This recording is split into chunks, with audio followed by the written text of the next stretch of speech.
Welcome to the end game. We are in the end game now, and you are at Ball Watching STL, a St. Louis City SC podcast. We've been doing some World Cup episodes and features for the last month or so. It feels like a lot longer than that now, but it's coming to an end, sadly. This is going to be probably our second last. I imagine we'll do just a look back at the finals and maybe the World Cup, but this is going to be one of the last episodes for the World Cup as we are on to our last two games, really the final game, but the third place game technically does exist. So you've got Jake and Justin here to break down the semifinals and a little preview for what's to come here in the finals. Justin, any thoughts before we get kicked off? No, I mean, it's sad this is coming to an end. It has felt like a long time, but it's also flown by. But we do have some more exciting stuff coming up that we'll get into next episode or the episode after, some interviews and things like that. So let's get into it. Let's just hop into it. Well, what are your thoughts on the Argentina-Croatia game, the semifinal? Just kind of high level. Yeah, this game to me felt like how it was going to play out.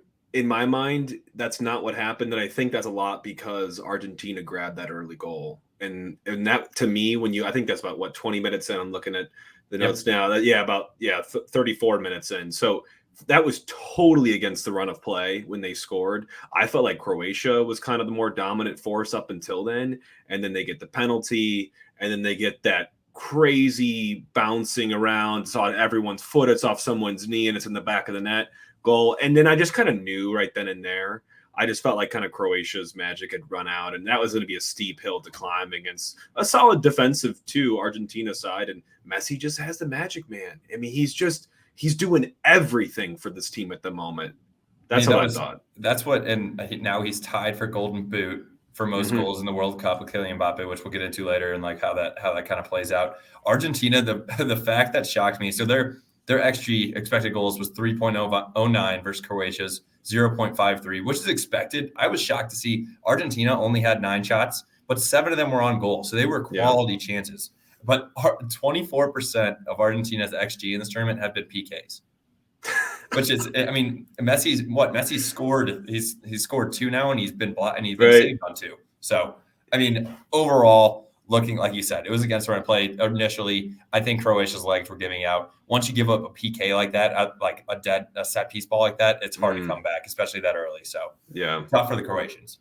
And their keeper Livakovic, starting his head, I definitely kept them more so in the game. They never really fully felt out of it at many points until they went 3-0 down, but they also didn't look like themselves to me. They didn't look like with how they played up until then. So it was a bummer to see, because I think I was expecting a little bit more from that game. I think the other sad part of this that is kind of like outside and off the soccer field is no more Miss Croatia on social media. Pretty sad. No more Miss Croatia. We have to wait 4 more years for that. Yeah, we will. Could be waiting longer. And I'll talk about Croatia as we get deeper into here. But the second game to me was a lot closer to what I thought it was going to be. And the scoreline does not represent anyone that watched the game. It's not indicative of that. France-Morocco. France did take it 2-0 in regular time. France had 14 shots to Morocco's 13, 3 on goal and 3 on goal. So both sides had same shots on goal. A similar note here where France was able to get on the board early against Morocco, who had yet to concede a goal by an opponent during open play. That wasn't from a set piece. That wasn't, they were just so strong defensively. And to have that goal, as weird as that one was too, where it was like a block shot, Mbappe just stirs it up and it's a crazy finish. Good finish, absolutely, from Theo Hernandez, but crazy to go down that early. Absolutely devastating if you're Morocco. And then, both of those goals. And then the second goal was, Mbappe did some dirty things in the box, got around some guys, but then had a deflected shot that essentially was a perfect through ball for a tap-in finish. So the Moroccan defense still looks great. You can see pictures, like aerial pictures of like 6 guys around Mbappe when he would have the ball close to the box. And they did so well. It was unfortunate for them. They did have a lot of the better chances in the second half too. I was starting to get a little nervous with the France future there, but it was a hell of a run. That's a tough way to go out, but they got to be extremely proud. They went out valiantly. Like that, they fought tooth and nail, even in the dying minutes of that game. I remember, I think we were 3 minutes away. We were 3 minutes left into the 6 minutes of added time at the end. And these guys were still going balls to the wall, looking to see if they could breach France's defense. And it wasn't to be. And you know what? I don't love him as a goalie, but Lloris had another strong game. I think he's making a case potentially for the Gold Glove. It's tough. The top four all have some pretty solid goalkeeping at the moment, but it was a good game to watch. It was very, very pleasing on the eye. Both teams are kind of trading blows. Like we talk about the U.S. going toe to toe in the group play. Morocco went toe to toe with France, and that was a lot more than just the game on the line. Morocco and France kind of had this relationship with immigration and having a lot of Moroccans in Paris and France, and I'm sure they're very proud of where they've gone in this tournament. I mean, they've made history.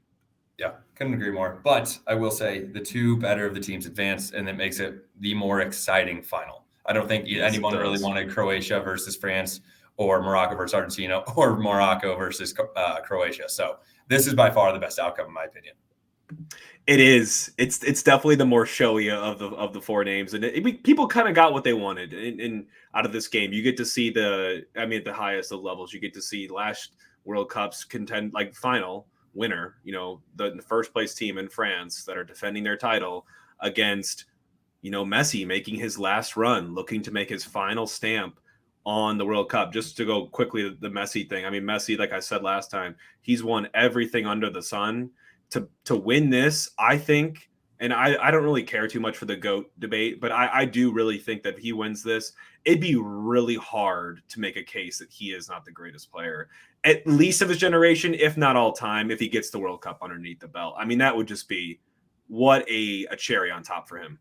Yeah, I couldn't agree more. So looking forward to that game this Sunday, 12/18 at 9 a.m. Central Time. History, it'll be the fourth time meeting at the World Cup, three prior, 1930, 1978, and then a round of 16, 4-3 W for France in 2018. And that 4-3 W is something we'll get in when we talked about some of the favorite bets and things like that. But that is extremely high scoring, especially when we looked at these past couple games and a lot of these games going to overtime, besides the absolute thrashing that happened in the round of 16. But all the ones that have been close recently have been very exciting, and I think this one can stay close, but possibly with a lot of goals. Yeah, that's one thing I do expect to see in this game is definitely more goals than what we've been used to, because I think we've run into goal scoring, high power attack machine runs up against a team that just refuses to give up goals. And now I think we're coming to two teams that prefer to attack, I'd say more. So not that they have weak defenses, but they're more attack minded. I mean, France has got weapon on weapon on weapon in their attack. And I mean, Argentina has Messi and other guys that are supposed to be better than they are that just aren't doing it as much this year. Julian Alvarez is kind of coming out of his shell for them, kind of becoming the Robin to Messi's Batman.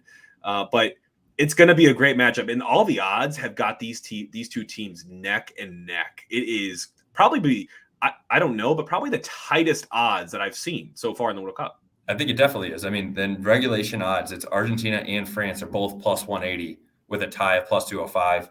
And then for odds to win the cup, as of now, it needs to keep moving just slightly. France minus 115, Argentina minus 110. There has definitely not been a game where it's been the exact same odds for regular time and a team just to barely win by 5 cents, essentially, when you look at it from a 10-cent bet. But it's insane. I am extremely excited. Let's talk a little bit more about the teams. You started getting into Argentina a little bit there, Jake. What else you got? Yeah, Argentina for me, I think their last game that they just played in taking out Croatia was probably their best game that I've seen them play so far in the tournament.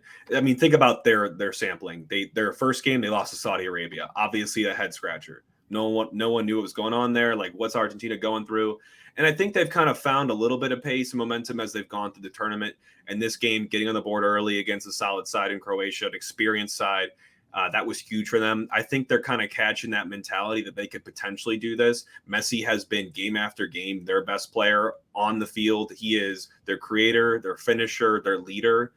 He's been unbelievable for them. And they're not going to blow France out of the water. I think France could run away from Argentina. I think more likely it'll be close. I don't think Argentina can run away from France.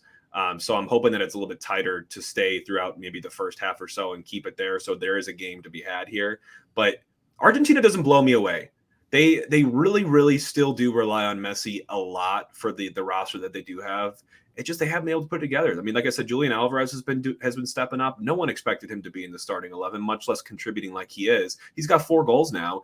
He's a goal away from being tied on the Golden Boot race. So impressive for him. Otherwise, they're going to need some good goalkeeping. I mean, Martinez better be ready to go on Sunday because he will be receiving shots from the likes of Kylian Mbappe, Olivier Giroud, Ousmane Dembele.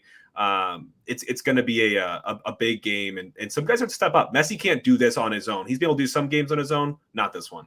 It's going to be the same side from France as well. And one thing that we forgot to mention in the semifinal, looking at the stats, and I know FIFA this year has gone to 3 different ways of possession on both teams and then ball like in contest or whatever. Yeah. But both, if you just look at it for 50-50, for Argentina and France only had 39% possession in their semifinal game each. So I'm very intrigued to see how that plays out here. If I would assume for neither of them are going to be really sitting in. But it's going to be an initial first thing to look at. But as you kind of look into the France side, I personally think they have it's questionable as the best player in the tournament. Kylian Mbappe is tied for Messi with the Golden Boot. I think Messi's got the Golden Ball as best player. He's got that a little bit more locked up with some odds. But when you look around exciting soccer players, Kylian Mbappe can make something out of nothing. The speed is incredible. I think another guy that they need to be looking out for is Giroud in the middle. If Mbappe can beat someone down the wing, just clip it up in the air and let the big man go get it. Hugo Lloris makes some big saves. You mentioned on Argentina having another guy that has 4 goals, Alvarez. There is also Giroud also has 4 goals. So we have the top 4 guys in the Golden Boot race in the final, which makes sense when you think about they're playing the most games. Right. But I'm thinking the firepower is going to be a little bit too much for France. I think Morocco obviously played a very defensive game, 2 unlucky goals, but I think that France is going to break down Argentina. What are your thoughts? That's what I think too. I just think the depth that France has in attack, and they don't have a bad defense either. They've actually been able to rotate a little bit on defense. They brought in Konate last game and took out Upamecano. They just, to me, Didier Deschamps has a great relationship with the players, and they play for him and they play for each other, and they are so highly talented. I think the balance that they have far outnumbers that of Argentina. And I think that experience of knowing what it takes to win a final that they've just already done in 2018, I just don't see them buckling on this game. I do see them really wanting to bring that cup back home after a 60-year hiatus of doing this back-to-back champions that Brazil did in 1962. You know, they'll have that. You know, they want to have that title to their name as well. So I just feel like France has been trending up, and Argentina kind of has as well. I just do not think it'll be enough from Argentina, barring some insanely incredible performances from players that haven't really brought it. You know, Messi will do it. I just worry about him, man, because think about the highs of the highs and the lows of the lows. He's had his lows. He's already retired from the national team, like twice. And you know this is probably it for him anyway. But winning the World Cup and going out with Argentina like that, and losing the World Cup and going out with Argentina like that, man, it would be, I mean, he's got a date with destiny here. I mean, what is he going to do? You know, he's going to leave it all out there, which is going to be really cool to see. He was flipped on in that game against Croatia. I mean, just making people look silly, just vintage Messi. So I'm excited to see him with that chip on his shoulder, but I still really do think France comes away with this game. Couldn't agree more. Let's get in some predictions and best bets then. Yeah. But before we do it for the finals, let's do it. Don't forget, there is a 3rd place game on Saturday morning. There is a 3rd place game. Morocco, Croatia. So that one's a little bit more lopsided. Still close. Croatia, if you do regular time money line, Croatia minus 135, Morocco plus 210. What I like, Jake, is the draw plus 235. And what I like even more than that is that what people need to think about this game, going to be low scoring, going to be very defensive. If you take a 0-0 tie, plus 950. If you take a 1-1 tie, plus 400. But if you just take the tie, it's plus 235. There's no chance that game ties 2-2. I don't see either of those teams scoring. So I think in 90 minutes, they will end up going with a tie. And that's probably what I'll go with. I don't think I'm going to bet a whole lot on a 3rd place game on a Saturday morning. Yeah. Do a little sprinkle over in Illinois this weekend. And this game is so interesting. People are like, why even is there going to be a 3rd place game? And actually, I mean, there's so much money on the table for these tournaments. I mean, the winner of this game gets an additional $2 million, which is pocket change to some federations, to others that's world changing for them. So they still have that to play for. The 3rd place gets medals, but this is ultimately a really hard game to get up for the players, mentally and physically, because they've already played I think now 7 games. This will be their 7th or 8th game in the World Cup in a very limited amount of time. These guys are gassed. Look at the Moroccans. I mean, they've left everything out on the field for every single game they've been to. They are so injury ridden. You saw it in the first half of the game. They had one guy they had to scratch for the starting 11 in warmups. See ya.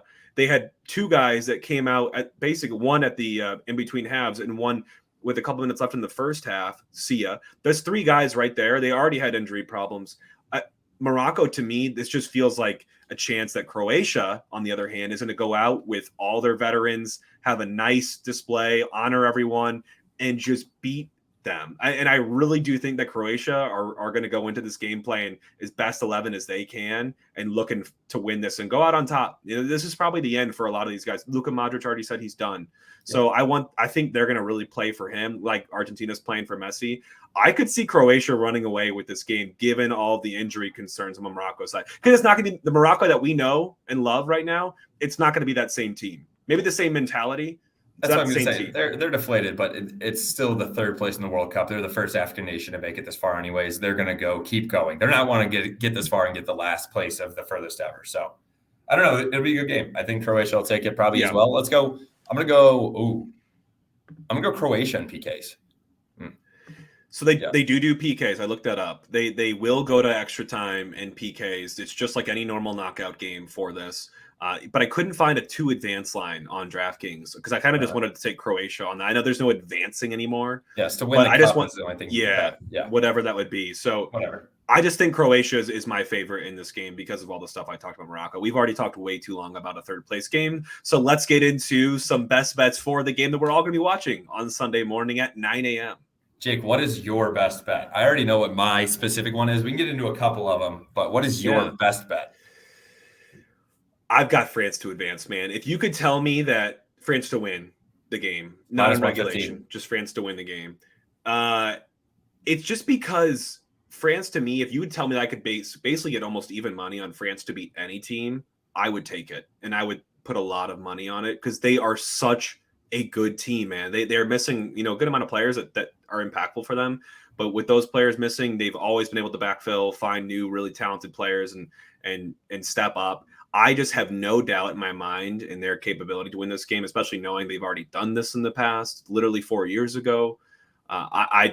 France is, to me, my definite favorite, and I'm shocked that it's this close. I think the Messi is the X factor there for Argentina. If he's not in the team, France is the runaway favorite to me. So I still think France is going to win and comfortably. I'll agree with you that I would definitely, and I probably will be adding to that with my France future. Yeah. My favorite individual bet on this game is both teams to score a goal in regulation. So the 90 minutes plus stoppage. Yeah. That is minus 105. I don't understand how it's that low. If you bet the over 1.5 goals total in the game is minus 215. So that's assuming that someone would win 2-0. I think both of these teams are going to score. It's going to be a fun game. That's something fun to root for. It's like taking the over, but both teams score with a little bit less juice at minus 105. You can look at Messi anytime goal plus 170, Mbappe anytime goal plus 185. You can take either of them to get 2 shots on goal plus 140. Yeah. If you really want to get crazy with it, since France won 4-3 back in 2018, you can take the over 2.5 goals at plus 145. You can bring that up to 3.5. Get crazy with it. It's the last World Cup game that we're going to have for 3.5 years. That over tempts me as well because you saw both these teams with the ability to get on the board early in the semifinals with a huge game. So against really good defensive teams as well, keep in mind. So now they're going against, I would say, not as defensively minded teams, but still strong. There's going to be goals in this one too. So the over is really tempting there. Like if I had to put a score prediction out there, I would think like France 3-1. And if I'm going to think that, I mean, the over 2.5 is definitely a gimme in that case. Another kind of fun thing that you wrote down, Justin, that I wanted to draw attention to is the futures: the Golden Boot, the Golden Ball, and the Golden Glove. The three most prominent awards at the World Cup. Golden Boot's just basically the most amount of goals.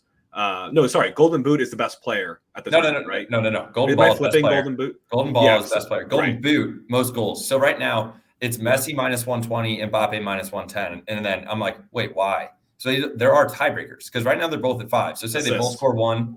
Yep, assist is the first tiebreaker. You know what the next tiebreaker is? No. So assist is tiebreaker. Messi has 3, Mbappe has 2. So say Mbappe assists a goal but doesn't score it. Next tiebreaker is fewest minutes played because you're scoring the most goals in the least amount of time. And Messi has played 570 minutes. Mbappe's only played 477. Yeah. So Mbappe's got that. So Mbappe just gets a tie or gets an assist, and neither of them score, they both score, and Mbappe wins it. So that would suck. Yeah. it's I don't want on that kind of a tiebreaker, but so I'm staying away from Golden Boot. I'm just gonna enjoy Golden Boot, Golden Ball. We talked about best player. Messi and Mbappe are the two favorites. Messi's by far the favorite. He's the media's pick. I'd be shocked if he doesn't win this. Even if they lose, I could still see him potentially winning this, unless Mbappe is the reason that France wins. Mm-hmm. And Golden Glove, I think it's probably the winner of this game potentially as well, between Emi Martinez and Argentina's net and Hugo Lloris and France's net. My one thing I kind of want to sprinkle on potentially is the Golden Boot not being either of Messi or Mbappe, because Giroud, I really do think is going to give a hard time to Argentina's center back pairing. They're not the tallest of guys, and Giroud is a beast, and he gets the perfect crosses from his wingers. And he's only one goal out of earshot from these guys. So if he can put 2 on the board, he's plus 1,400. I mean, the return on that, just a little bit. He's got to put 2 on the board, though, because I doubt the man has an assist. He does. So tiebreakers are screwed. And then he would also need to put 2 on the board with neither of them scoring. Worth a sprinkle, maybe. It's fun to think about. That Olivier Giroud beats out Mbappe and Messi in the Golden Boot, because he didn't score a goal in 2018. But some fun bets definitely in play. Anything else you mentioned, Justin, before we close out? No, let's quick prediction. You said 3-1. I'm going to go 2-1. I think I'm going to go 2-1, and I think that it's going to be a little bit closer to where France goes up early, Argentina responds for half, France get another one right after halftime, and then France packs it in, and Argentina is going to look like Morocco did against France, taking all the chances but can't put one away on Lloris. Yeah, I like that too. I think that's really close. We'll be watching together. I hope you all are too, whether that's at a bar, at home, whatever. It's always a fun event to see the final of the World Cup. I mean, we're not going to see this again for 4 years, and it'll be back on our home turf then, which will be awesome. But this is it for world soccer at the highest level. So take it all in. This is our last moment in the sun for a while, and that's all we got for y'all. We'll be here to kind of break it down after and maybe do a little debrief on the World Cup before we get back into some city news and content. There's plenty of that going around, and I think we'll have a lot more here coming up here soon. But until then, enjoy the World Cup final, everyone. Thanks for sticking with us. This is almost the end of the road, and go France. Enjoy it. See you guys. See everyone.